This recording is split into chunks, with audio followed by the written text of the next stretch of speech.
70%, karena 70% itu adalah soal khusus kebidanan, maka teman-teman perlu fokus ekstra untuk di soal-soal kebidanan.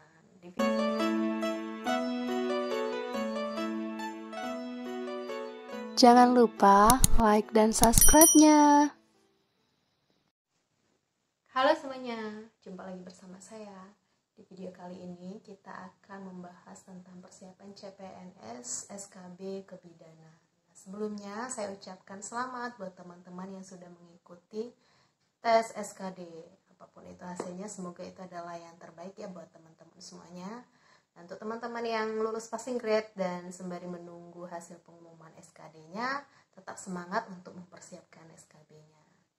Untuk teman-teman bidan nih, saya akan sharing pengalaman saya dalam mengikuti tes CPNS di tahun 2018 dan 2019. Untuk SKB kebidanan di tahun 2018 dan di 2019 itu tidak banyak berbeda ya untuk soal-soalnya atau jenis-jenis soalnya.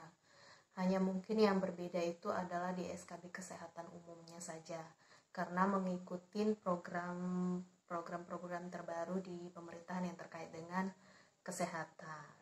Untuk teman-teman yang mungkin belum pernah mengikuti CPNS, apalagi sampai di tahap SKB, mungkin masih bertanya-tanya, gimana sih SKB kebidanan itu, apakah soalnya hanya khusus kebidanan saja gitu ya. Nah, untuk pengetahuan kita bersama, yaitu untuk SKB kebidanan itu 70%-nya itu terdiri dari soal-soal kebidanan.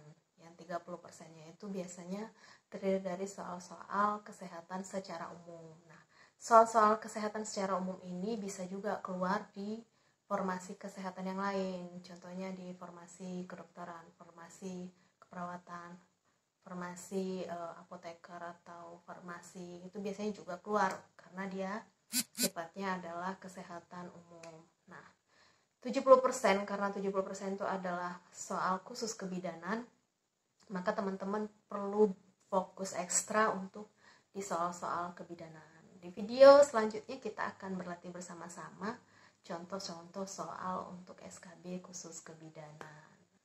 Soal-soal yang khusus untuk kebidanan ini soalnya mirip-mirip, hampir mirip ya dengan soal UKOM. Bagi teman-teman yang sudah pernah ikut UKOM kebidanan, nah soalnya seperti itu, hampir mirip karena terdiri dari kasus-kasus seperti contohnya pasien datang ke rumah bidan dengan keluhan seperti ini. Nah, kita di soalnya nanti akan banyak mempertanyakan diagnosa seperti itu, terus teori-teori kebidanan mulai dari kehamilan, persalinan, bayi, dan KB juga ada keluar.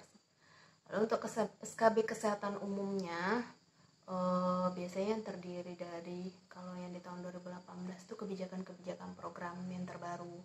Kalau di 2018 masih keluar tentang nawacita, tapi untuk di tahun 2019 yang lalu keluarnya tentang, kalau yang 2018 MDGs, di 2019 MDGs. Nanti teman-teman update terus yang terbarunya program pemerintah itu apa ya.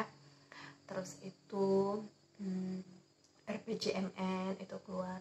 Terus hari-hari besar kesehatan yang terkait tentang kesehatan, contohnya HKN, Hari Kesehatan TB Sedunia, Hari Kebidanan Nasional atau Hari Bidan Internasional. Nah, itu biasanya juga keluar. Terus itu terkait undang-undang tentang kesehatan, terkait selanjutnya tentang PMK atau Peraturan Menteri Kesehatan yang mengatur tentang kesehatan, tentang kebidanan. Nah, itu keluar di SKB kebidanan, yaitu di kesehatan umum. Jadi teman-teman bisa mempersiapkan itu ya, lebih fokus gitu. Kalau di SKD persiapannya kan terbagi menjadi 3, karena kita mempelajari TIU, TKP, TWK, dan kalau di SKB ini khusus ke bidang kita masing-masing. Nah, seperti itu ya teman-teman. Nah, tips dari saya, mulailah belajar. Apapun itu buku-buku yang kita pelajari waktu kuliah, kalau sekiranya masih ada, teman-teman baca itu sangat membantu. Terus itu lihat di YouTube juga bisa sangat membantu. Terus lihat contoh-contoh soal di Google. contoh-contoh soal SKB tahun lalu, contoh-contoh soal UKOM. Nah, itu tidak terlalu banyak perbedaan, bisa untuk teman-teman berlatih. Itu ya teman-teman. Sekian video dari saya. Di video selanjutnya kita akan belajar bersama-sama untuk SKB khusus kebidanan. Nah, jangan lupa di-share untuk teman-temannya. Siapa tahu teman-teman yang lain butuh juga untuk berlatih bersama. Semoga video ini juga bisa bermanfaat buat kita semua. Terima kasih.